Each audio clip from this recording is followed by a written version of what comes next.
Sir చాలామంది aspirants వాళ్ళ preparation మిడిల్లో ఆపేస్తారు, లేదా ప్రిలిమ్స్ దగ్గర ఆపేస్తారు, లేదా 1-2 అటెంప్ట్స్ తర్వాత అయినా డిమోటివేట్ అయ్యో లేకో వేరియస్ రీజన్స్ మూలన ఆపేస్తారు. Why do you think that happens when it comes to these attempts? Civil సర్వీసెస్లోనే కాదండి, ఎక్కడైనా కానీ మీరు పిరమిడ్ చూశారు కదా, మొత్తం మన లైఫ్లన్నీ కూడా పిరమిడికల్గానే ఉంటాయండి.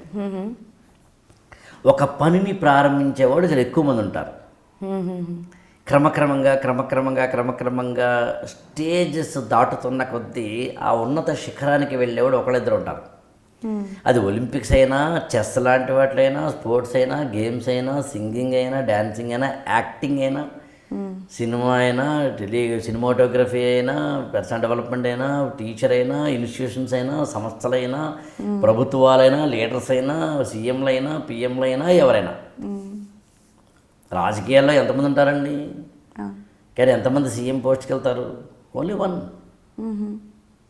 ఆ పైకి వెళ్ళడానికి కావాల్సింది సివిల్ సర్వీసెస్ కాదండి. ఎక్కడైనా కానీ మిడిల్ డ్రాప్ ఎందుకు అవుతారంటే, చాలామంది మిడిల్ డ్రాప్ ఎందుకు అవుతారని మీరు అడిగి చూడండి. నీ పర్సనల్ డెవలప్మెంట్ ట్రైనర్ని కానీ, లేకపోతే సైకాలజిస్ట్ని కానీ, లేదా ఈవెన్ ఎవరైనా common sense point of view కానీ మీరు కూడా చెప్పచ్చు ఎందుకు అవుతారు అంటే, మోటివేషన్ లేక, లేదా వాళ్ళకి ఒక ఏమంటామంటే వేరే కెరీర్ ఏదైనా వచ్చి, లేదా ఇది మన వల్ల అవ్వదులే అని తెలుసుకుని, లేదా సరైన రిసోర్సెస్ని పట్టుకోలేక, లేదా ఫినాన్షియల్గా వీక్ అయ్యి మధ్యలో, లేదా మ్యారేజ్ లాంటివి ఏవో ఒకటి అయ్యి, ఓకేనండి. మీరు ఎన్నైనా చెప్పండి ఈ కారణాలని. నిజానికి ఇవి కాదు కారణాలు, మిడిల్ డ్రాప్కి ఇవి కాదు కారణాలని. మిడిల్ డ్రాప్కి అసలైన కారణం ఏమిటి అని అడిగితే, అందులోకి వెళ్ళడానికన్నా ముందే దాని గురించి పూర్తిగా తెలుసుకోకపోవడం అండి. ఐఏఎస్ ప్రిపరేషన్కి సంబంధించి నేను దిగడానికన్నా ముందే, మామూలుగా తెలుగులో పాట ఉంటుందండి, ముందుగా తెలుసుకో మునిగే లోతెంతో, కడదాకా సాగదు వేట నట్టేట ఎదురీత. అసలు ఎందుకు నువ్వు దిగిపోతున్నావు ముందు తెలుసుకో. అన్నీ ఎలాగో తెలుసుకోలేవు. నువ్వు ఆ జ్యోతిష్యం చూపించి, పామిషన్ చూపించి నాకు ఐఏఎస్ వస్తున్నా అది చెప్పలేకపోవచ్చు. ఫినాన్షియల్ రిసోర్సెస్ ఎన్ని అవుతాయో తెలుసుకోకుండా ఎందుకు దిగాలి నువ్వు? నాకు మధ్యలో పెళ్ళో ఏదో చేస్తారు మా పేరెంట్స్ అని తెలుసుకోకుండా ఎందుకు దిగాలి నువ్వు ఇందులోకి? ఇందులో ఎన్ని సబ్జెక్టులు ఉంటాయి, ఏమేమి ఎలా చదవాలని తెలుసుకోకుండా ఎందుకు దిగిపోయావు? ఎన్ని రిసోర్సెస్ ఉంటాయా, ఎన్ని చదవాలా, ఎన్ని చదవలేనే, ఈ రిసోర్సెస్ లేవే అని అనుకుంటూ ఎందుకు ముందు తెలుసుకోలేకపోయావు? అంటే నువ్వు నీ పాయింట్ ఆఫ్ వ్యూలో ఎక్కడో ఒక వీడియో చూసో ఒకటో చూసో నీ ఎమోషన్ తోటి నువ్వు సివిల్ ప్రిపరేషన్లోకి దిగిపోయిన కొంతకాలానికి ఆరంభింపరు నీచ మానవులు అన్నట్టుగా నువ్వు చాలా ఆరంభ స్వరత్వంతో కొంతకాలం, ఒక 6 నెలలో, 8 నెలలో, 1 year, 2 years జర్నీ చేసిన తర్వాత నీకు రియలైజేషన్ వచ్చి, అరే it's not my cup of tea అనుకుని యు ఆర్ మిడిల్ డ్రాప్ అవుతున్నావు. అందులో మిడిల్ డ్రాప్ అవుతున్నావు అంటే అర్థం ఏంటంటే, బిగినింగ్లో నువ్వు చేసిన మిస్టేక్ అది, మిడిల్లో నీకు జరుగుతున్న క్రైసిస్ కాదు. అందులో బిగినింగ్లో నువ్వు ఎలా ఉన్నావు అన్నది పాయింట్. అది కాకుండా అంటే ఆస్పిరెన్స్ ఏజ్ మోస్ట్లీ 18 నుంచి 35 లోపు ఉంటుంది సార్. అంతలోపు చుట్టుపక్కల సేమ్ ఏజ్ వాళ్ళకి పెళ్ళిళ్ళు అయ్యి సెటిల్ అయ్యి ఇవన్నీ అవుతున్నప్పుడు బయట నుంచి ప్రెషర్ ఉంటుంది. So as an aspirant how do you make sure that I still stand by my path and still do my work? నేనేమంటానంటేనండి, నిన్ను నువ్వు ప్రేమించుకుంటున్నావా అనేది మొత్తం అన్ని ప్రశ్నలకి సమాధానం అండి. నాకు తెలిసి రోజు బ్రష్ చేసుకుంటాం మనం, రోజు స్నానం చేస్తాం, రోజు అన్నం తింటాం, పడుకుంటాం. నువ్వు రోజువారీ చేసే పనులకి నిన్ను ఎవ్వరూ మోటివేట్ చేయట్లేదండి.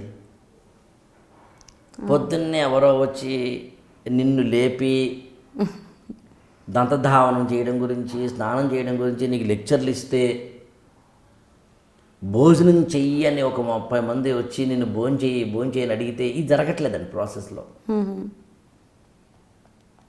నీకు తెలియకుండా నువ్వు శ్వాస పీలుస్తున్నావు, నీకు తెలియకుండా నువ్వు ఈ పనులన్నీ చేస్తున్నావు, అసంకల్పితంగా చేసేస్తున్నావు కదా.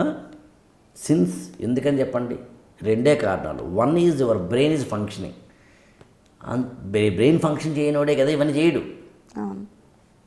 పిచ్చోడిగా ఉంటాడు. 2, you are loving yourself or you are caring yourself. నేనేమంటానంటే ఉదయం నుంచి రాత్రి వరకు ఉన్న ఈ చిన్న చిన్న పనుల్లోనే ఇంత కేర్ తీసుకుంటే నీ మహోన్నతమైన జీవితాన్ని మార్చేస్తున్న ఐఏఎస్ లాంటి వాటిలో ఎందుకు నువ్వు అంత కేర్ తీసుకోవాలనేది నా క్వశ్చన్. వాళ్ళెవరికి పెళ్ళయింది, వీళ్ళెవరికి ఇదయింది, వాళ్ళెవరికి కెరీర్ అయిపోయింది, వీళ్ళెవరితో అయిపోయింది అని పెట్టుకోకు. మధ్యలో ఒక 1 year గ్యాప్ వచ్చిందా రాని తప్పదు, 2 years గ్యాప్ వచ్చిందా రాని inevitable, that's not a problem. But అల్టిమేట్గా ఎండ్ రిజల్ట్ని చూసావా లేదా, దట్ ఈస్ ద పాయింట్. ఆ ఎండ్ రిజల్ట్ని చూడడానికి నువ్వేం చేసావు, that is the question. Simple logic. ఆ ఎండ్ రిజల్ట్ చూడడానికి మనం చేసే ప్రయత్నాలే మొత్తం మన జీవితాన్ని అంతటి చేస్తాయి. రెస్పాన్సిబిలిటీ అండి, వాట్ ఐ స్ట్రాంగ్లీ ఫీల్. అందుకే స్వామి వివేకానంద మాట, సమస్తమైన బాధ్యతను నీ భుజస్కంధాల మీద వేసుకో, నిన్ను మించిన హీరో లేడు అంటాడు. యాక్చువల్లీ అంతకుమించి ఏం కాదు.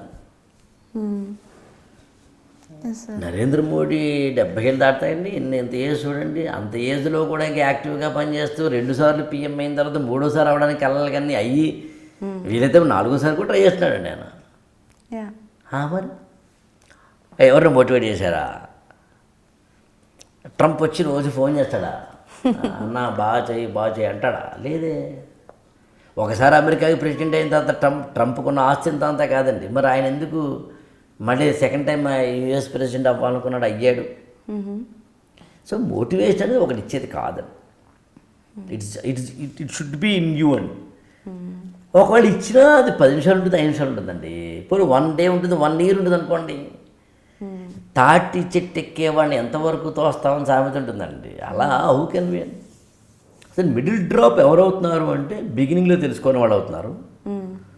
అండ్ ఎవరైతే తమ యొక్క 18 to 35 years ఆఫ్ ఏజ్ గ్యాప్లో ఉన్న వాళ్ళు తమ యొక్క కెరీర్ని తాము చూస్ చేసుకోవడంలో భాగంగా చేయాల్సిన చిన్న చిన్న బాధ్యతలు చేయకపోవడం వల్ల మిడిల్ డ్రాప్ కానీ, లేదా డీవియేషన్ కానీ, లేకపోతే ఐఏఎస్ అవ్వకపోవడం కానీ జరుగుతుంది.